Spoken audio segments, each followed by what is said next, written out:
परिस्थितियों में उत्पन्न होती है। यह चेतना भौतिक परिस्थितियों के अपारण के कारण विकृत रूप से प्रतिबिंबित हो सकती है। जिस प्रकार रंगीन कांच से परा प्रकृति प्रकाश उसी रंग का प्रतीत होता है, किंतु भगवान की चेतना भौतिकता से प्रभावित नहीं होती है। भगवान कहते हैं मध्या छेड़ प्रकृतिम, भगवान कहते हैं मध्या छेड़ प्रकृतिम। जब वे इस भौतिक विश्व में अवतरित होते हैं तो उनकी चेतना पर भौतिक प्रभाव नहीं पड़ता। यदि वे इस तरह प्रभावित होते तो दिव्य विषयों के संबंध में उस पर बोलने के अधिकारी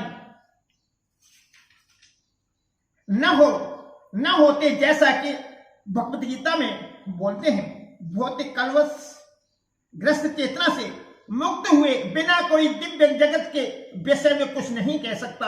अतः भगवान भौतिक दृष्टि से कुलसित दूषित नहीं है। भगवत गीता तो शिक्षा देती है कि हमें इस कलुषित चेतना को शुद्ध करना है। शुद्ध चेतना होने पर हमारे सारे कर्म ईश्वर की इच्छा अनुसार होने और इससे हम सुखी हो सकते हैं। परंतु इसका अर्थ यह भी नहीं है कि हमें अपने सारे कार्य बंद कर देने चाहिए, अपितु हमें अपने कर्मों को शुद्ध करना चाहिए। और शुद्ध कर्म भक्ति कहलाते हैं। भक्ति में कर्म सामान्य कर्म प्रतीत होते हैं, किंतु वे कलुषित नहीं होते। एक अज्ञानी व्यक्ति भक्त को सामान्य व्यक्ति की भांति कर्म करते देखता है, किंतु ऐसा मूर्ख यह नहीं समझता कि भक्ति या भगवान के कर्म अशुद्ध चेतना या पदार्थ से कलुषित नहीं होते, वे त्रिगुणातीत होते हैं। जो भी हो, हमें यह जान लेना चाहिए कि अभी हमारी चेतना कलुषित है। जब हम भौतिक दृष्टि से कुलसित होते हैं तो हम बद्ध कहलाते हैं। मिथ्या चेतना का प्राटच इसलिए होता है कि हम अपने आप को प्रकृति का प्रतिफल उत्पाद मान बैठते हैं। यह मिथ्या अहंकार कहलाता है। जो व्यक्ति देहांत बुद्धि में लीन रहता है वह अपनी स्थिति स्वरूप को नहीं समझ पाता। भगवत गीता का प्रवचन देहांत बुद्धि से मनुष्य को मुक्त करने के लिए ही हुआ था और भगवान से यह सूचना प्राप्त करने के लिए ही अर्जुन अपने आप को इस अवस्था में उपस्थित किया था। मनुष्य को देहात्म बुद्धि से मुक्त होना है और अध्यात्मवादी के लिए प्रारंभिक कर्तव्य यही कि जो मुक्त होना चाहता है, जो स्वच्छित रहना चाहता है, उसे सर्वप्रथम यह जान लेना होगा कि वह शरीर नहीं है। मुक्ति का अर्थ है भौतिक चेतना से स्वतंत्रता का। श्री मधु भागवत में भी मुक्ति की परिभाषा दी गई है। मुक्तिर हितवान ख्यारूपम स्वरूपेण व्यवस्थितम। मुक्ति का अर्थ है इस भौतिक जगतों की कलुषित चेतना से मुक्त होना और शुद्ध चेतना में स्थित होना। भगवद गीता के सारे उपदेशों का अंत तब यही शुद्ध चेतना को जागरूक करना है। इसलिए हम गीता के अंत में कृष्ण को अर्जुन से यह प्रसन्न करते पाते हैं कि वह विशुद्ध चेतना को प्राप्त हुआ या नहीं। शुद्ध चेतना का अर्थ है भगवान के आदेशानुसार कर्म करना। शुद्ध चेतना का यही सार है। भगवान का अंश होने के कारण हमें चेतना पहले से ही रहती है, लेकिन हमें निकृष्ट गुणों द्वारा प्रभावित होने की प्रवृत्ति पाई जाती है, किंतु भगवान परमेश्वर होने के कारण कभी प्रभावित नहीं होते। परमेश्वर तथा क्षुद्र जीवों में यही अंतर है। यह चेतना क्या है? यह है मैं हूं। तो फिर मैं हूं क्या है? कलुषित चेतना।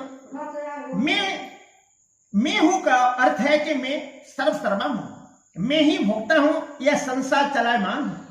क्योंकि प्रत्येक जीव यही सोचता है कि वही इस भौतिक जगतों का स्वामी तथा त्रस्ता। दूसरे के अनुसार मैं भी भोगता हूं, लेकिन वास्तव में परमेश्वर स्त्रष्टा तथा भोक्ता दोनों हैं और परमेश्वर का अंश होने के कारण जीव न स्त्रष्टा है नहीं भोक्ता, वह मात्र सहयोगी है। वह सृजित तथा मुक्त है। उदाहरणार्थ, मशीन का कोई एक अंग संपूर्ण मशीन के साथ मशीन का कोई एक अंग संपूर्ण मशीन के साथ सहयोग करता है। इसी प्रकार शरीर का कोई एक अंग पूरे शरीर के साथ सहयोग करता है। हाथ, पांव, आंखें आदि शरीर के अंग हैं, लेकिन वे वास्तविक भोक्ता नहीं है। भोक्ता तो उदर है। पांव चलते हैं, हाथ भोजन देते हैं, दांत चबाते हैं और शरीर के सारे अंग उदर हो तुष्ट करने में लगे रहते हैं, क्योंकि उदर ही प्रधान कारक है जो शरीर रूपी संगठन का पोषण करता है। अतएव सारी वस्तुएं उदर को ही जाती हैं। जड़ को सींचकर वृक्ष का पोषण किया जाता है और उदर का भरण करके शरीर का पोषण किया जाता है, क्योंकि यदि शरीर को स्वस्थ रखना है तो शरीर के सारे अंगों को उदर पूर्ति में सहयोग देना होगा। इसी प्रकार परमेश्वर ही भोक्ता तथा स्रष्टा है और उन्हीं के अधीनस्थ हम उन्हें प्रसन्न रखने के निमित्त सहयोग करने के लिए हैं। इस सहयोग से हमें लाभ पहुंचता है।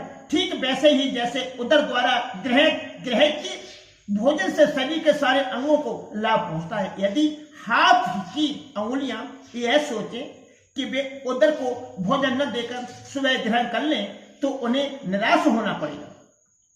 सृजन तथा भोग के केंद्र बिंदु परमेश्वर हैं और सारे जीव उनके सहयोगी हैं। सहयोग के कारण ही वे भोग करते हैं। यह संबंध स्वामी तथा दास जैसा है। यदि स्वामी तुष्ट रहता है तो दास भी तुष्ट रहता है। इसी प्रकार परमेश्वर को तुष्ट रखना चाहिए। यद्यपि जीवों में भी स्रष्टा बनने तथा भौतिक जगतों का भोग करने की प्रवृत्ति होती है, क्योंकि इस दृश्य जगतों के स्रष्टा परमेश्वर में ही प्रवृत्तियां हैं। ऐसे भगवत गीता में हम पाएंगे कि भगवान ही पूर्ण हैं, जिनमें परम नियंत्रण जीव दृश्य जगतु शाश्वत काल तथा कर्म सत्रहित है और इन सब की व्याख्या इसके मूल पाठ में की गई है। ये सब मिलकर परम पूर्ण का निर्माण करते हैं और यही परम पूर्ण, परम ब्रह्म या परम सत्य कहलाता है। यही परम पूर्ण तथा परम सत्य पूर्ण परमेश्वर भगवान श्री कृष्ण हैं। सारी अभिव्यक्तियां उनकी विभिन्न शक्तियों के फलस्वरूप हैं, वे ही पूर्ण हैं। भगवत गीता में यह भी बताया गया है कि ब्रह्म भी पूर्ण परम पुरुष के अधीन है। ब्रह्मा को ही प्रतिष्ठानु ब्रह्म सूत्र में ब्रह्म की विशद व्याख्या सूर्य की किरणों के रूप में की गई है। निर्विशेष ब्रह्म भगवान का प्रभामय किरण समूह है। निर्विशेष ब्रह्मपूर्ण ब्रह्म की अपूर्ण अनुभूति है और इसी तरह परमात्मा की धारणा भी है। 15वें अध्याय में यह देखा जाएगा कि भगवान पुरुषोत्तम निर्विशेष ब्रह्म तथा परमात्मा की आसक्ति अनुभूति से बढ़कर है। भगवान को सच्चिदानंद विग्रह कहा जाता है।